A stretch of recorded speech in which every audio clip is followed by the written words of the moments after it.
और एक inspiring story लेके हाजिर हुआ हूँ आपके सामने। और इस बार I am at the central London campus of SOAS, School of Oriental and African Studies, London. And I'm going to talk to another inspiring gem from India, from the Vidarbha region of Maharashtra, a gentleman named Raju Kendre, who is a Chevening scholar. Again, I know we have spoken to a few Chevening scholars.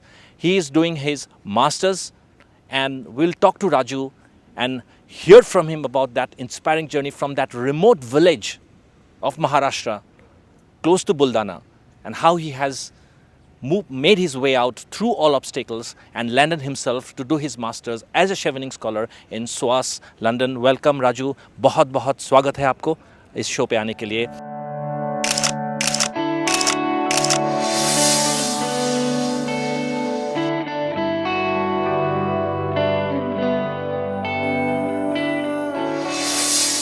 मुश्किलों को दे चीर, ऐसी है बाहें मेरी, अब चलता हूं मैं तेज, ऐसी है राहें मेरी, है मस्तक ऊंचा और नजर शिखर पर एक टक, उड़ने को बेचैन सपनों से भरी है निगाहें मेरी। जो कुछ मैंने अभी बताया आपके मुंह से सुनना चाहूँगा राजू। शुरू करते हैं आपके उस गांव से, आपके चाइल्डहुड स्कूलिंग से लेकर 10th 12th पुणे के उस कुछ महीने जब आप वहाँ पे बिताए और कैसे आप लंदन पहुँचे, ज़रा बताइए विस्तार से। Thank you first of all कि आप स्वास कैंपस में हम इंटरव्यू कर रहे हैं। Thank you for this opportunity. Story तो थोड़ा लंबा है बट शॉर्ट में बताने का कोशिश करूँगा। मतलब ये अकेले का स्टोरी नहीं है। आज आप भी देखेंगे, आप नॉर्थ ईस्ट से हो या साउथ लो, जम्मू कश्मीर से लेके नीचे अपने साउथ तक, कन्याकुमारी तक, या इधर ईस्ट से भी लेके वेस्ट तक, बहुत सारा आज भी हमारे यहाँ मतलब फर्स्ट जनरेशन लर्नर या मार्जिनलाइज कम्युनिटी से जो लोग आते हैं, उनका एजुकेशन का जर्नी वही है। मैं मेरा बाकी स्टोरी नहीं बट एजुकेशनल का जो मेरा थोड़ा बहुत स्ट्रगल या एक्सपीरियंस है वो बताऊँगा। मेरा पूरा स्कूलिंग गाँव में जो होता है ना अपना आंगनबाड़ी, उसमें हमने खिचड़ी विचड़ी बचपन में खाते थे। और उसके बाद फिर प्राइमरी एजुकेशन जिला परिषद जो बोलते हैं हमारे गवर्नमेंट का जो स्कूल है, 7th स्टैंडर्ड में गांव तक था। तो मेरा बचपन गांव में ही गया पूरा। मेरे माँ पिताजी जैसा कि आपको पता है कि coming from nomadic tribe community, तो एल्डरली चाइल्ड मैरिज हुआ है उनका 70s 80s में। मेरी माँ थी शायद 7-8 साल की और पिताजी थे 10 साल के। और मेरी माँ की बहुत पढ़ने की इच्छा थी उस टाइम, बट शादी करने के बाद यहाँ ससुराल आना पड़ा तो नहीं पढ़ पाए। दोनों भी एक 3rd स्टैंडर्ड तक पढ़े, 3rd 4th स्टैंडर्ड तक। प्राइमरी भी कंप्लीट नहीं कर पाए।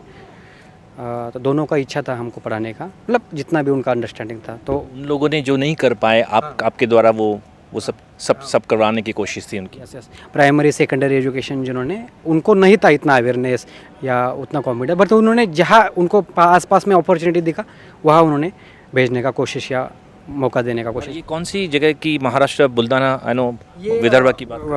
विदर्भ का गेटवे ही बोल सकते हैं, मतलब बुल्डाना डिस्ट्रिक्ट। और मेरा ब्लॉक है लोनार, जो फेमस लेक है वहाँ पे। और एक हाईवे पे ही मेरा गांव है, एक 250-300 बस्ती का, और लगभग 1200-1300 पॉपुलेशन होगा।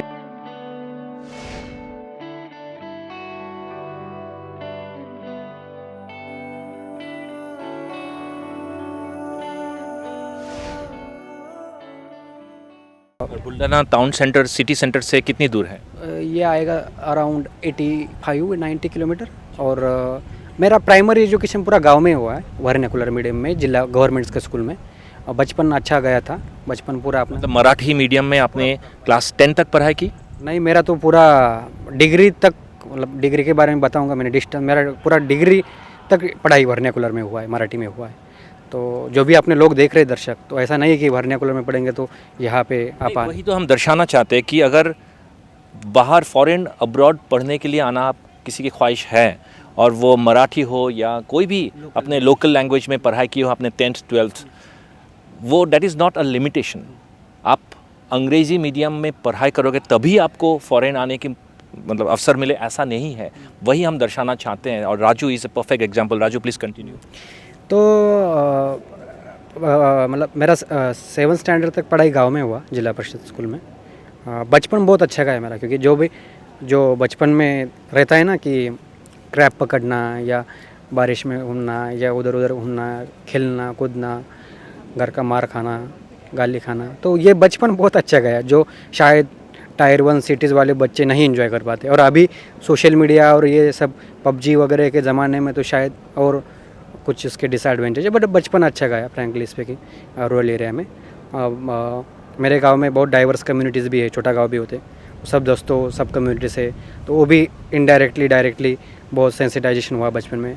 बट मैं जब 7th स्टैंडर्ड के बाद डिस्ट्रिक्ट लेवल पे गया बुल्ढाना में, जो मेरे गांव से 80-90 किलोमीटर है, तो वहाँ पे जो हॉस्टल में रहता था मैं, एक पूरा हमारा बड़ा हॉल था, उसमें 80 लोग सोते थे एक हॉल में। तो वहाँ पे प्रॉपर पूरे गांव से, रूरल ट्राइबल एरिया से, NT DNT schedule caste schedule, वो सोशल जस्टिस का ही हॉस्टल था, तो वहाँ पे बहुत अच्छा गया मतलब। बट एक था कि जब डिस्ट्रिक्ट लेवल पे जाते हैं आप गांव से, मतलब एक गांव से आप एक आपका बाजार का भी गांव आपको बड़ा गांव लगता है उस टाइम, 5-10 हज़ार लोग संख्या पॉपुलेशन वाला, और उसके बाद फिर आप डिस्ट्रिक्ट लेवल पे, वो तो बड़ा लगता है आपको। मतलब उस टाइम मेरे लिए Buldhana is like tyre 1 city. और वहाँ पे फिर इंपीरियर कॉम्प्लेक्स बहुत था, मतलब मराठी में ठीक से बात नहीं कर पाते थे, और मुझे उस टाइम सेमी इंग्लिश में जाना था, बट गांव से आए थे तो शायद उतना कॉन्फिडेंस नहीं था कि जाए ना पाए हैंडल कर, तो मराठी मीडियम में ही पढ़ पाया। बट कभी स्टेज पे जाके डेयरिंग नहीं, प्रेजेंटेशन स्किल, इंटरपर्सनल स्किल, ये इंग्लिश का स्किल, ये बहुत सारे स्किल्स में लैक था। बट कोशिश किया, बहुत मेहनत करने का कोशिश था। 10th में अच्छा मिला, डिस्टिंक्शन मिला था, बट मार्क्स में भी बिलीव नहीं करता। बट उसके बाद मैं एवरेज स्टूडेंट रह चुका, मतलब 10th आपने बुल्ढाना उसके उस स्कूल से किए, और उसके बाद 11th-12th कहाँ से किया आप? 11th-12th मैंने वही किया, भारत विद्यालय बुल्ढाना, बहुत वेल नोन स्कूल है डिस्ट्रिक्ट लेवल का। मुझे उस टाइम 12th में अच्छा स्कोर मिला था, एक अराउंड, उस टाइम भी शायद डिस्टिंक्शन ही बोल सकते उसको। तो बट मुझे उस टाइम IAS बनना था, इंडियन एडमिनिस्ट्रेटिव सर्विस में काम करने का कोशिश एक था एम, क्योंकि उस टाइम हमारे डिस्ट्रिक्ट में कोई ऑफिसर थे अच्छे, या पिताजी किसानी कर रहे, पिछले 4 डिकेड से फुल फ्लेज किसानी कर रहे, बट आमदनी आप देखिए, और विदर्भ और मराठवाड़ा ये मैं पूछना भूल गया, तो माँ बाबा आपके किसान हैं? किसान है, और आपके खुद के खेत है या? खुद का खेत है हमारा। और मेन कौन सा फसल, कपास? हमारे विदर्भ में कॉटन है, सोयाबीन है, मूंग उड़द है, तूर है। और आप कितने भाई बहन हो? मेरे बड़े भैया हैं, उनका शादी हुआ है। मेरी मतलब पूरे 5 मेंबर है घर में। और माँ बाबा ने काफ़ी कष्ट की होंगे आप सबको मतलब पढ़ाई? माँ पिताजी बहुत मेहनती है, और उनका पूरा ज़िंदगी का 80-90% टाइम उन्होंने खेती में था। उन्होंने एट द जॉब बोलते हो हमेशा 13-14 में ही खेती शुरू किया, आज भी खेत में ही सोते हैं। और आपको पता है विदर्भ मराठवाड़ा में आपका किसानों का क्या हाल है, मतलब MSP का लेके पॉलिसी लेवल पे लेके अब हम क्लाइमेट चेंज की बात करते हैं हमेशा, तो मोस्टली अफेक्टेड किसान ही होते हैं। मतलब एक बार अभी फ़ोन किया था जून में, जब लास्ट मंथ की दोबारा फिर से बोइंग करना पड़ा, सोविंग करना सर, मतलब तो ये बहुत सारे समस्या से झूले, और वो हमेशा हार नहीं मानते, करते रहते हैं हम। तो फिर बुल्ढाना में आपने 12th ख़त्म करने के बाद आपने ग्रेजुएशन कौन से सब्जेक्ट में और कहाँ आप गए उसके बाद? हाँ, मैं 12th पढ़ने के बाद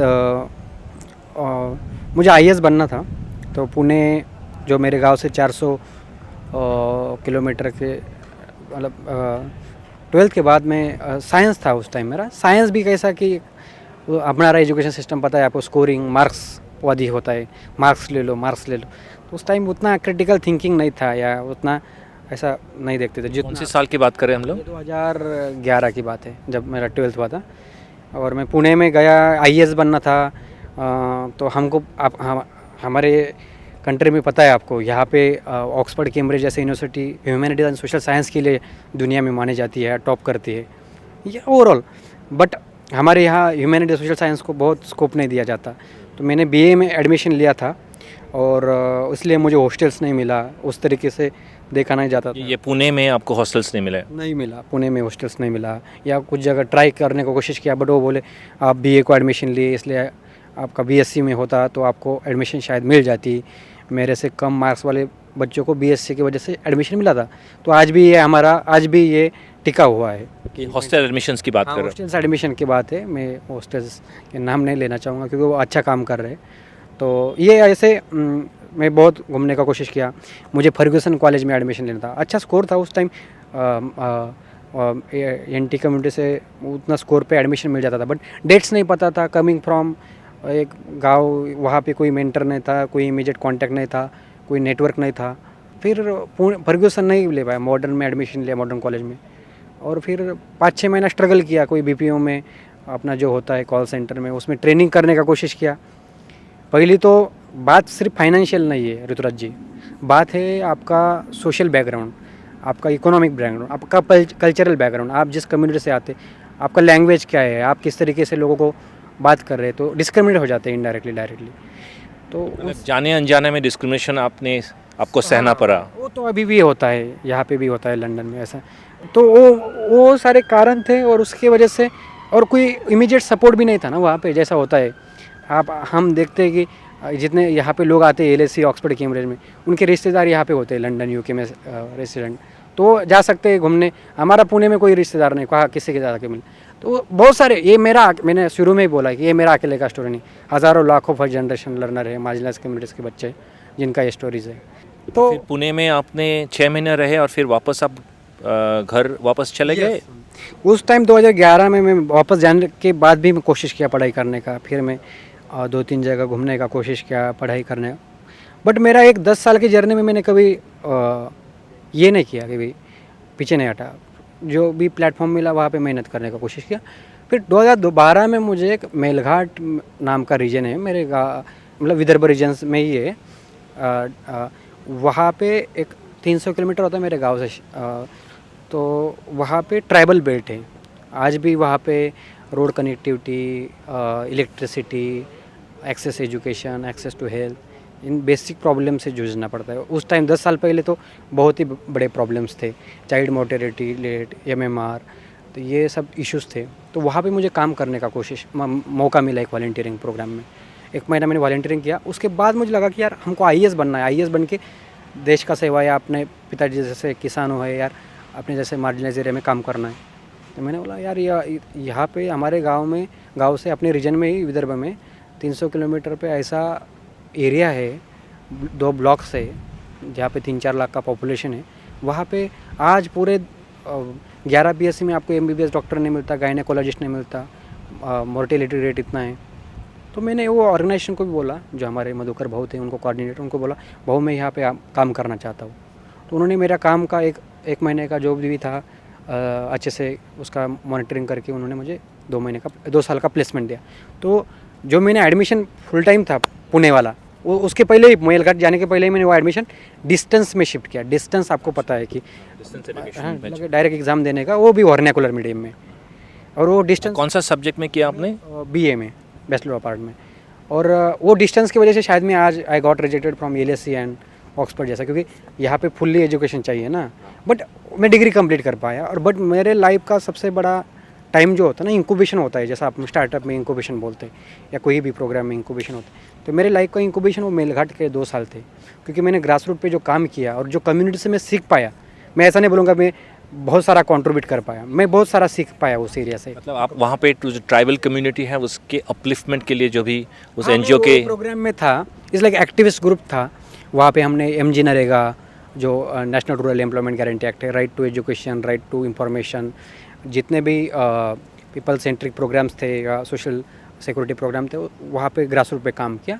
वहाँ से मेरा एक बहुत सारा ग्रास रूट ओरिएंटेशन बिल्डअप हुआ। और वहाँ पे ही काम करते हुए मुझे देखा कि ये सब मेरा पुणे का जर्नी होगा। पुणे में मैंने जो देखा, मैंने जो बचपन से देखा, लिव्ड एक्सपीरियंस, पुणे में मुझे छोड़ना पड़ा एजुकेशन। मेलघाट में आप जाओगे, मतलब नॉर्थ ईस्ट में मेरी कॉम जिन्हें गोल्ड मेडल दिया है, या आप सेंट्रल इंडिया में ट्राइबल बेल्ट में जाओगे ऋतुराज जी, तो मैं बोलता हूँ कि गवर्नमेंट ने स्पोर्ट्स के इंटरवेंशन के थ्रू जर ध्यान दिया तो हम डबल डिजिट में गोल्ड मेडल ला सकते हैं। बट उस तरीके से नहीं। तो वही मैंने फाइंड आउट किया। मैंने वॉलीबॉल इतना बढ़िया खेलते हैं ना मेलघाट में। मेरा वहाँ से एक टीम, जब मैं टाटा इंस्टीट्यूट में पढ़ रहा था उसके बाद, ग्रेजुएशन के बाद, तो मैं एक टीम लेके गया था नेशनल रूरल यूथ फेस्टिवल में। ऐसे ही वो जीत गए वहाँ पे गोल्ड मेडल ला लिया। तो इतना पोटेंशियल है, बट हम तो मेरा है कि आप उनका पोटेंशियल, एरिया का पोटेंशियल या फर्स्ट जनरेशन या मार्जिनलाइज कम्युनिटी का पोटेंशियल देख के उस पर काम करना चाहिए, उसको रिकॉग्नाइज करके काम करना चाहिए।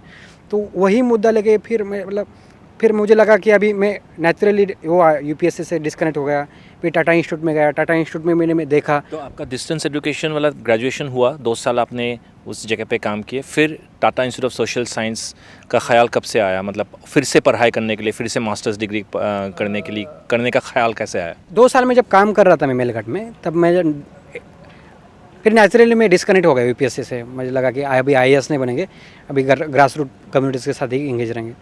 बट मेरा कि हमको local to global, global to local, ये मेरे शुरू से मेरे ध्यान में था कि हमको दुनिया में क्या चल रहा है ये भी सीखना होगा और उसको हमारे कम्युनिटी के साथ कैसा। तो टाटा इंस्टीट्यूट एक वेल नोन इंस्टीट्यूट है साउथ एशिया में सोशल साइंस में। तो मुझे जो वॉलंटियर आते थे वो बताते थे कि यहाँ पे आप जा सकते हैं, आपने इतना अच्छा 2 साल काम किया है। तो फिर मैंने एंट्रेंस दिया। एक जागृति यात्रा नाम का एक मॉडल है, उसमें भी मैं उस टाइम जब काम कर रहा था मुझे अपॉर्चुनिटी मिला, वो भी मैं 15 स्टेट में घूमा, उसने भी कॉन्फिडेंस दिया। तो ये जो प्लेटफॉर्म, तो मैं हमेशा इसको लिवरेज या उसको एक्सप्लोर करता था। ऐसे बहुत सारे प्लेटफॉर्म आते हैं, मतलब उसको मैं छोड़ता नहीं, एक्सप्लोर करते रहता हूँ। जितना नॉलेज मिले उसको डिकॉलोनाइज, डेमोक्रेटाइज करना, ये अब शुरू से मेरा रह चुका है। तो फिर टीआईएसएस में गया। टीआईएसएस में जाने के बाद फिर हमने गांव में भी एक मेंटरशिप प्रोग्राम शुरू किया 10वीं 12वीं के बच्चों, जो 8 साल से अभी भी चल रहा है। और फिर टीआईएसएस में जाने के बाद फिर देखा कि यार रूरल डेवलपमेंट पढ़ने के लिए टायर 1 सिटी के बच्चे आ रहे। मेरा कोर्स था social work in rural development. तो कोई दिल्ली से आ रहा है, कोई इंदौर से आ रहा है, कोई मुंबई से आ रहा है, कोई इधर से आ रहा है। But rural and tribal representation नहीं है, जो जिनका पूरा ज़िंदगी 2 डिकेड 20 साल 25 साल उसमें गया है, उसका रिप्रेजेंटेशन सिलेक्टिव है, बहुत कम है। तो वही मुद्दे लेके मतलब फिर लगा कि यार हमको ये गैप ब्रिज करने के लिए कुछ प्लेटफॉर्म शुरू करना पड़ेगा। तो 17 में फिर मैंने जब चीफ मिनिस्टर फेलोशिप मुझे मिला मास्टर्स के बाद, मैं आपको बताना चाहता हूँ मेरा इवन मैंने विलेज काउंसिल इलेक्शन भी कंटेस्ट किया मेरे गांव में, लाइक माइंडेड यूथ को साथ लेके, क्योंकि मेरे गांव में उस तरीके से मुझे विलेज डेवलपमेंट प्लान जो हम सीखते थे रूरल डेवलपमेंट प्रैक्टिकली इम्प्लीमेंट करने का कोशिश किया था। ये भी एक मुद्दा है, हमेशा जो थियरी मुझे मिलता है ना उसको मैं प्रैक्टिकली इम्प्लीमेंट करने का कोशिश करता हूँ, या जो भी मैं यहाँ पे आया हूँ जो नॉलेज मिल रहा है वो कैसे ग्राउंड पे लेके जा सकता हूँ, वो हमेशा कोशिश रहे। तो वही मैं रूरल डेवलपमेंट पढ़ रहा था, गांव में हमने इलेक्शन भी कंटेस्ट किया विलेज काउंसिल इंडिपेंडेंट। तो वो भी एक्सपीरियंस अच्छा रहा कि वहाँ से लाइक माइंडेड यूथ मिला। उसके बाद मेरे गाँव से भी 3-4 लोग टाटा इंस्टीट्यूट जैसे जगह गए। आप कह रहे थे सो आपने टिस का कोर्स कब कंप्लीट किया? मैंने 17 में किया। एक्चुअली मुझे 14 में मैंने एडमिशन लिया था, 16 में मैं कंप्लीट करने वाला था, बट मैंने 1 साल वो विलेज काउंसिल इलेक्शन कंटेस्ट किया, तो मुझे 1 साल गैप लेना पड़ा। बट उस टाइम में भी फिर वो टाइम होने के बाद मैं कुछ इंटर्नशिप या कुछ ऑर्गेनाइजेशन के साथ एंगेज था।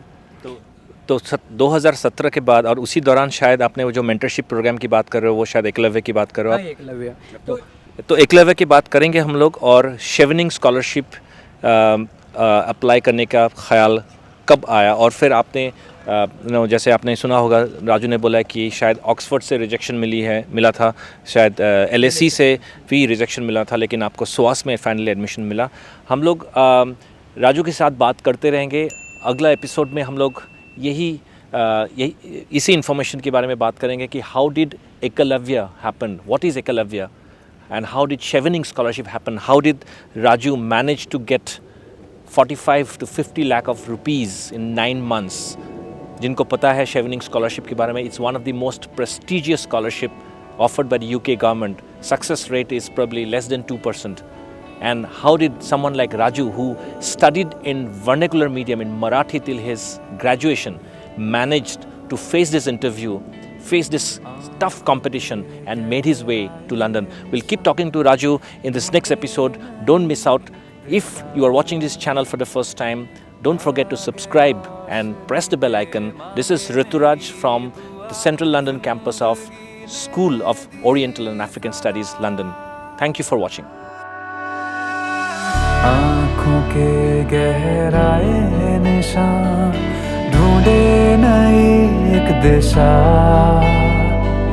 धागे रोशनी के मांगे मेरी दुआ, जिंदगी ने दी सदा सपना